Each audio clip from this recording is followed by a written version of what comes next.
And welcome once again to EWTN's Bookmark. I'm Doug Keck, your host. Our guest author is Donna-Marie Cooper O'Boyle, talking to her about a couple of her works, Mother Teresa and Me, and also a Catholic woman's prayer book. And both are published by our Sunday Visitor. Welcome. Great to have you here on EWTN's Bookmark. And of course, our audience has seen you on this program and some of our other programs in the past, including Faith and Culture, I know. Yes. And you've also been doing these spots for us, right? Absolutely, yes. Everyday Blessings for Catholic Moms. And that came out of one of your books, basically, really, or a couple of your works, Yeah, right? just kind of unfolded. I wanted to inspire moms in another way, just bursts of inspiration that they can see on EWTN. Right, that's great. And you've been on this program several times, and how many books have you actually written? Well, I've written, 8 are out right now, and I've written about maybe 11. Okay. They're coming out. Okay. And as an author, how did you get into writing for Catholic publication? Well, that's a long story, and it's all by the grace of God, actually. I just was busy with my family, raising them, and I wrote about pro-life issues, and then actually it all happened during a pregnancy. I told you about one time I was on complete bed rest. So That's right. So I was just like completely flat on my back, and I felt very inspired to write about a pregnancy and turned it into a 9-month novena. So that kind of started everything. Okay, well, let me ask you, you're raising a bunch of kids, you're living in Connecticut, and somehow you meet Mother Teresa so that you have a book entitled Mother Teresa and Me, 10 Years of Friendship. How did that come about? How did the book come about, or meeting her? Well, how'd you meet her, first of all? Well, right? Father Harden, I think a friend of yours as well, the friend of the network, he was my spiritual director at the time, and he invited us to go down to see him in Washington, D.C., just to have, you know, a visit, and he told us about the nuns right there in town, and I had no idea Mother Teresa was visiting. So we went to visit the sick. I brought my children there to see the sick because I like to bring them to nursing homes and hospitals and to, you know, cheer up the people there. It was such a beautiful experience just seeing those people and how they were cared for so lovingly by the nuns. And that would have been enough to just have that experience, but it turned out that they invited us back the next day to a Mass, and that's where we ended up meeting Mother Teresa. And I tell about that in the book, every detail, but it was just an amazing blessing that I never expected. Well, let me ask you, I'm assuming over the years Mother Teresa has met a lot of people. Oh, yes.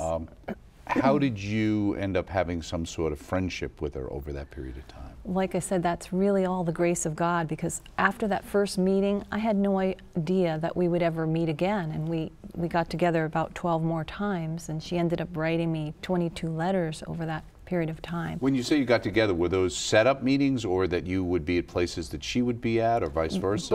Both. I'd be at places she would be at. Sometimes it would be set up at one of the convents, whether it be in the Bronx, Harlem, Washington, or New Jersey. It was all in this country. I never had to leave the country to go see her, but that's what happened was I started with, I wrote her a letter after all of those blessings, after meeting her, and she spent quite a bit. This is back in, beginning in around 87? Yes, exactly. Okay. And I wanted to thank her for all those blessings, but yet I didn't want to take up her time. But the Mother Superior said, Donna, yes, you know, you should write that letter. And I said, are you sure? And I wrote to her, and she wrote back, and then we continued this amazing friendship where she was like... Well, let me ask you that, because peppered throughout the book and the multiple chapters, you've got the various letters with her writing back to you in the book, and you feature them in the book. Well, let me ask you, you know, I'm thinking, here's Mother Teresa, she's going around the world, she's obviously meeting a lot of important people. Right. I'm assuming she's corresponding with a lot of people. How did she find the time? I don't know. To, you know, respond to your letters? Did she respond to everyone who wrote to her?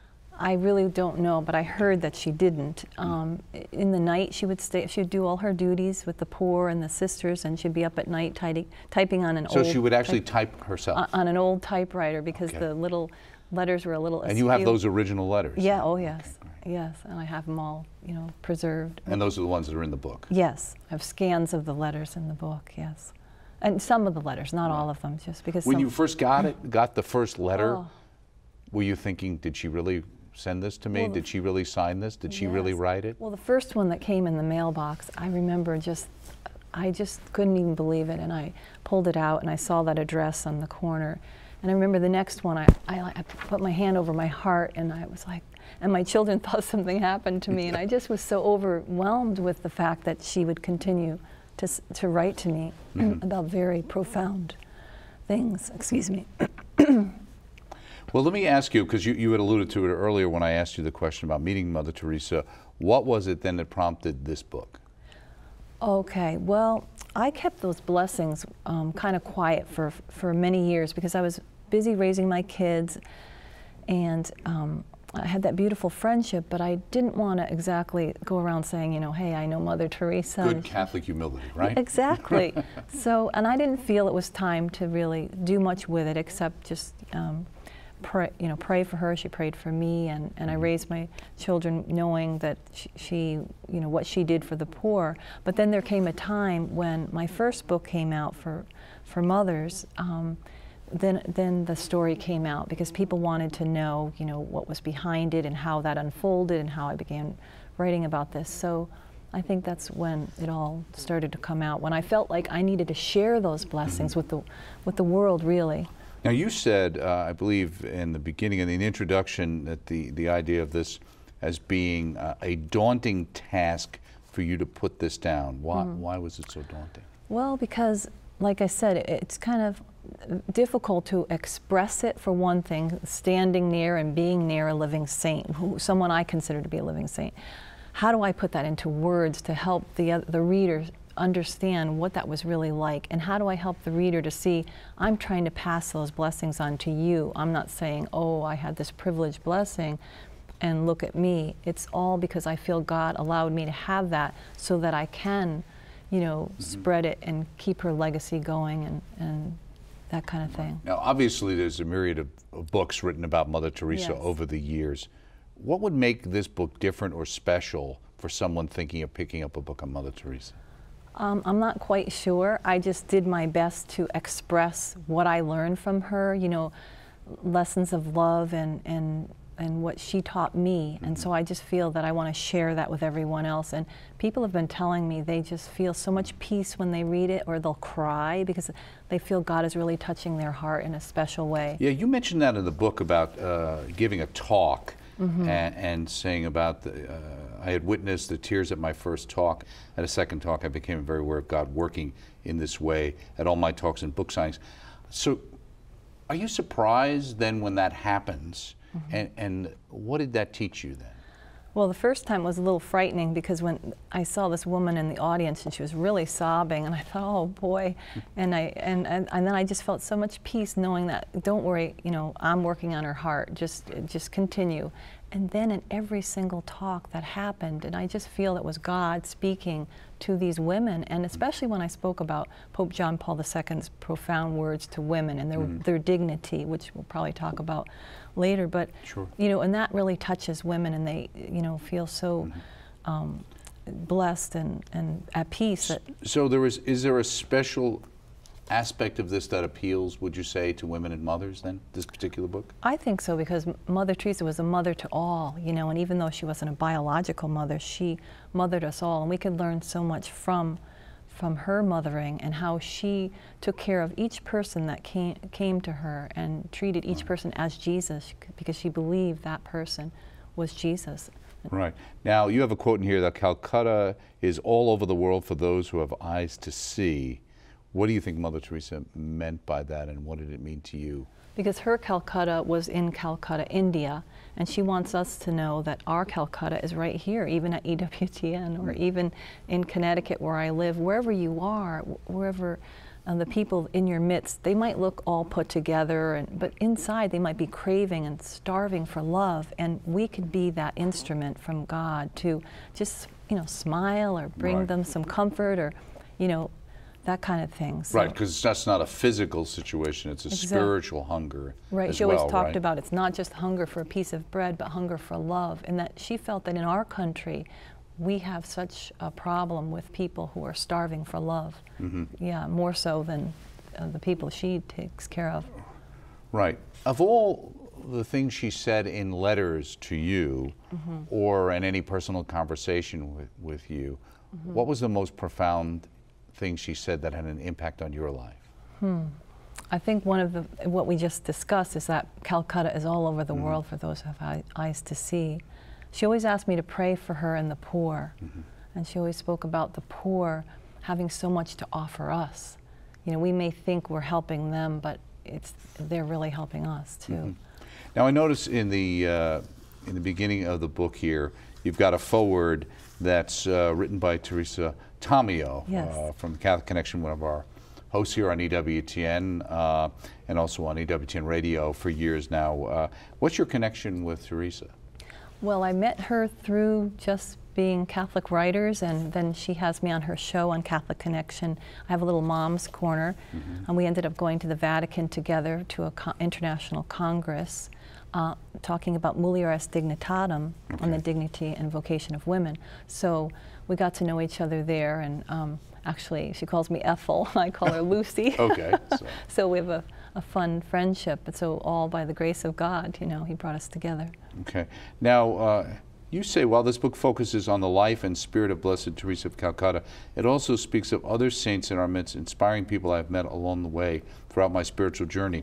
Well, let me ask you this. Mother Teresa, I know you mentioned Father Hardon. Who would be some of the others you're talking about in the book? Well, some of the people are just people who, in everyday life, who are just striving for sanctity. So they don't have to be people who are well-known or famous. Right, exactly. And Mother Teresa said, holiness is not a luxury of a few, but a duty for us all. So, you know, all of us should be striving for holiness. And, you know, I've met a lot of saintly people along the way, and I've put them in the book, so you might read about yourself in there. Right. Well, let me ask you, let's hope not. On the other side of the coin, what would you think is the least understood aspect of Mother Teresa's ministry? I mean, you deal with people, and I'm sure there's people who love her in a lot of ways, but there may be some people who aren't as fond of her, or have heard some of the questions and concerns about, you know, she took money from rich people who weren't necessarily nice people. What would you think, you know, people really need to know about her? That's kind of tough to answer, but I think the main thing would be just that she really lived that gospel of Matthew, you know, and she would go around and teach people very simply, you did it to me, on her 5 fingers, you know. And so whatever we do to anyone, we're doing it to Jesus. So that's exactly how she lived her life. And she didn't want any attention brought to herself, and she wanted just Jesus to live through her. So she was criticized a little bit because people would say, oh, you're giving them too much, you know, you should teach them how to fish with a fishing rod instead of giving them the fish. She said they might not be capable of holding the rod, and right now we feel we need to give them the fish. So she would just take care of every person in every level, whatever they were going through, you know. When you stood in her presence or you talked to her, how did that feel? Wow. Well, it was like, I try to describe it as like a combination of wild exhilaration and total peace, because you knew you were right with a living saint, but then there was so much peace that she radiated that you just felt very comfortable. There was no need to feel intimidated, or it was just, I think it was like standing near Jesus, if I could even say that. Well, did you have the sense that she talked to everyone as if she was talking to Jesus? Yes. She saw that in each And she would come and individual. pick you out. Like one time I was at one of the convents in Washington, and I was bending down taking care of one of my little children, and she didn't know I was there yet, and she comes over to me and she just like seeks people out, and she said, oh, did you get one of these yet? And gave me the miraculous medal, and you know, just spent some time. So she'll just go in search of people, or whoever comes right to her, she sees Jesus in them and treats Jesus in them. Now in chapter 2, I Will Be Your Light, you start off with the quote, love is not words, it is action. Our vocation is to love. And that you talk about how that was described, the heart of her religious order's mission. Why do you think that's important for us to know? That love is not words, it's action. Well, because you can say anything, right? You can talk about anything, but if you're not doing it, if you're not actually going out there and loving, what are you doing? You're just like a gong, a noisy gong. Do you think also sometimes people in the recent past have made the mistake of putting action in front of the love? Oh, yes. And I also often talk to women about that, like running around joining endless committees and feeling like you really need to be, you know, keeping up with all of these different things, and rather than just love begins at home, Mother Teresa always said. So start first in your home, and then you can broaden your reach as, you know, God allows, with time and energy. You know, so in other words, to love those that God has put for you. If you're running out doing all of these other things, you may be neglecting your spouse or your children. So to keep your priorities straight too. Right. And how long has this book been out now? Let's see. Since last, so about 6 months maybe. Okay. And the response you're indicating, you've gotten a lot of positive response? Oh yes, from people all over the world. Amazing, amazing response, yes. They say that some people say they're just so filled with peace when they're reading it, and other people have told me that they don't know why they're crying while they're reading it, but it's just bringing them so much peace, and I attribute that all to God, first of all, and to the intercession of Blessed Mother Teresa. And how long did it actually take you to put this particular book together? It's always hard to say how long it takes, because sometimes, you know, it's like, you know, percolating in you for a while before you can put pen to paper. I'd say maybe 6 months, something like that. And when do you actually write? All the time, whether it be in my head, but mostly all the time. Full-time, in these past few years, I'm just doing full-time book writing, and in my events, speaking events and things like this. But and what do you write on?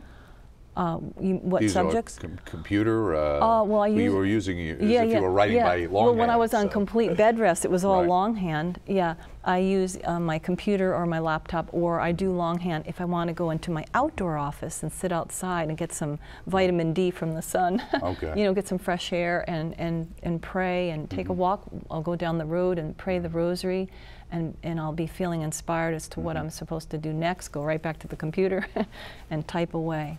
Okay, great. So that's Mother Teresa and Me, 10 Years of Friendship. Now, another smaller book you have here that ties into some of the other work, and you were talking about the conference you went to with Teresa Tomeo, A Catholic Woman's Book of Prayers. And let me ask you about this, because there's a quote right in the beginning of this, in the introduction, about, I love what Archbishop Fulton Sheen expressed about women, which stands up better in a crisis, man or woman, and goes on to show how women do. And so my question is, if women are doing so well, why do they need a special book of prayers? How come? Shouldn't there be one for guys? Because we're not doing so good. That's a great question, and I hope you don't take offense by that. But Fulton Sheen said that. No, I see. So it must be true. I agree. Well, women, you know, you have to admit, women are really hard workers. They're pretty much overworked because they're trying to do so much. And they're also bombarded with an onslaught of all these mixed messages, you know, about the sexual revolution and all the different things that have happened. You can have it all, and you're supposed to do everything. And the poor women, especially young women today, they feel that they have to become more like a man, you know, and so they by mistake, they push those feminine gifts aside because they're trying to, you know, maybe climb the corporate ladder, or maybe just trying to juggle, you know, having the kids and running out and doing all of this. And I will never judge a woman for, you know, doing what she feels she needs to do, but I also try to impress upon them to try to be there and be present to their children. But they have all this coming at them. Look at the TV, look at the mass media. It's all, you know, having to be perfect. Right. Do you think a lot of young women don't even realize how much, let's say, their perspective has been impacted by how they've grown up and the media's messages about what it is to be successful? Because I always like to think about when I was growing up as a kid, you know, for a man to be a good provider or a good family man, that was fine. Right. For a woman to be, you know, a great mom, you know, and a homemaker, that was fine. That doesn't mean that should be the you know, there should be limitations. Obviously, there's been a lot of progress in that way. Right. But those things were assumed to be fine, as opposed to today. Sometimes people will ask a woman, "Well, what do you do?" And they say, "Well, I stay at home. You know, I'm a mother." And they almost whisper it because. And they kind of say, "But I mean, what do you do?" I know. Oh, and let them try to do all of what you have to do in the home. Yeah. So nowadays it's much tougher for a woman to find her way, and that's why I think they have tears in their eyes when they realize, yes, I'm doing the right thing. I'm doing what God wants me to do, and I'm concentrating and focusing on raising little saints to heaven. It's not just dishes, demands, and diapers. It's you're raising these little. I like that, dishes, demands, and diapers. Yeah, you know, you're raising these little saints to heaven, and if you're not there and you're running off doing all of this other stuff, who's raising the kids? Well, in going out and speaking, have you seen any change in the sense that some of the second generation who were raised with the moms, who got caught up in kind of the Ms. Magazine view of the universe, are starting to have second thoughts about how they were raised. Yes, yes, yes, they do. And I see a resurgence, too, of women wanting to go deeper into their faith and deeper into what, God is calling them to do, what they feel in their hearts, but they've been pushing that aside because they've been confused, and it's not entirely their fault. Right. Some have bought into it, but a lot of them are just kind of confused, so that's why I wanted to have a book like this to give them that inspiration and encouragement to, and it's not just for mothers, this is for single women, mothers, consecrated religious, and married women without Well, let me ask you about that. Many times we get emails and people say, well, why don't you have something for the single life? Right. They feel like it kind of falls in the cracks. Yeah, it kind of does. So you between the cracks. So you saw that as something you wanted to, an aspect of this book. Absolutely, yes, because there are a lot of single people, a lot of single women, and single mothers too. Right. So I gave them some encouragement in that book as well. But the single people really need, they really need something. I'm not saying I can give it all to them. We need more. We need some shows too for the single. Well, and how did you go about putting this together? Where did you? There's some material from John Paul II's document you talked about before on women, and there's some quotes that got pulled out of the scripture, etc. How did you go about assembling this? Well, as with every book, I pray, and I just really pray and pray and write, and I try to pull powerful quotes that I think will really resound in their hearts and stir their hearts, and yeah, so it's basically praying and researching a little bit, to see what would be good, and then creating it in my mind and then putting it down on paper or computer, how I'm going to divide it up. And so I just put it into sections for the different walks of life, every walk of life of a woman. Now I see here on page 52 it says women's prayers are powerful. Yes, they are. Well, look at Saint Monica, and mothers, not just mothers, but we know a mother's prayer is very powerful, and she'll continue to pray for her children into eternity. But yeah, women's prayers, I believe, are very powerful. Women follow Jesus. Women, related to Jesus. Jesus knew a woman's heart, and their prayers can be very powerful. And in chapter 5 it says the mission of women, and as a quote from St. Luke, my soul magnifies the Lord, my spirit rejoices in God my Savior. What is the mission of women? They're entrusted with the human being, right in Mulieris Dignitatem. Pope John Paul II, actually blessed, told us that we're entrusted with the human being. What a high calling, my goodness, not just as a mother, our human beings that we bring into the world, but all of humanity. We are really supposed to care for everyone. So, and with that mother's heart, even if you're not a biological mother, God gives us those gifts of a motherly heart. So we're constantly spiritually mothering people. Are you people. saying that's just not learned behavior? No, God gives it to us. Okay. We learn it too. We learn it too. I think sometimes some people find out a little late that it's not something that is just learned. It's because they might live in an environment that they're not nurtured in that way, and so they don't understand it until maybe someday they can feel it or be able to express it. Yeah, or realize they were missing out on something. Yeah. You talk about, near the end of the book, a luminous beacon of hope. Women today must work hard to build a culture of life. Now, is that a special work for women? Yes, I believe so. Why for them over men? I think just because of the gifts that God gave women. Men, of course, they need to build that culture of life as well. But I guess being a woman, I just feel that I wanted to express that toward the back of the book, and just give them that hope and that inspiration and that encouragement to go out there and be light and salt to the world. Well, on page 51, one of the prayers that always strikes me is the unanswered prayer. That seems to me to be one of the toughest ones to explain to people. Where did you get this one, and how do you explain to people about the fact that I'm praying all the time and I don't hear anything? Right, because it's very difficult for someone, and then they feel that God isn't listening. But in actuality, he is listening, but it might not be the time, or that might not be the answer to the prayer. So sometimes it's a yes or a no, and sometimes it's a you need to wait. But he knows what we need and when we need it. So hopefully people can pray and just accept what his will is. Well, I think it's interesting, in tandem to that, you have waiting patiently as one of the other prayers. Right. And patience is, I think, probably one of the things that mothers have to practice the most. That's right. Especially raising kids. Exactly, because everything's dealing going with their on. husband. Exactly. Yes. But, and that's where they earn their graces, all those opportunities for grace. Right. And so, what's been the reaction to this particular book? Well, people have been enjoying it and writing to me, emailing me. And well, let me ask you, just before we go, since you're a prolific writer, another book in the works? Yes, I have a few, actually. Okay. Well, yes. tell us quick. One is Embracing Motherhood, another motherhood book. You told me keep it going That's for right. mothers. It's a great area but of need, right? Yeah, it will be discussing the joys and challenges, but also a whole chapter on the really difficult issues, like even death and divorce and just a lot of difficult things that... Yeah, there's a lot of tough stuff out there. Yeah, sure is. And so I want to try to help. Okay, great.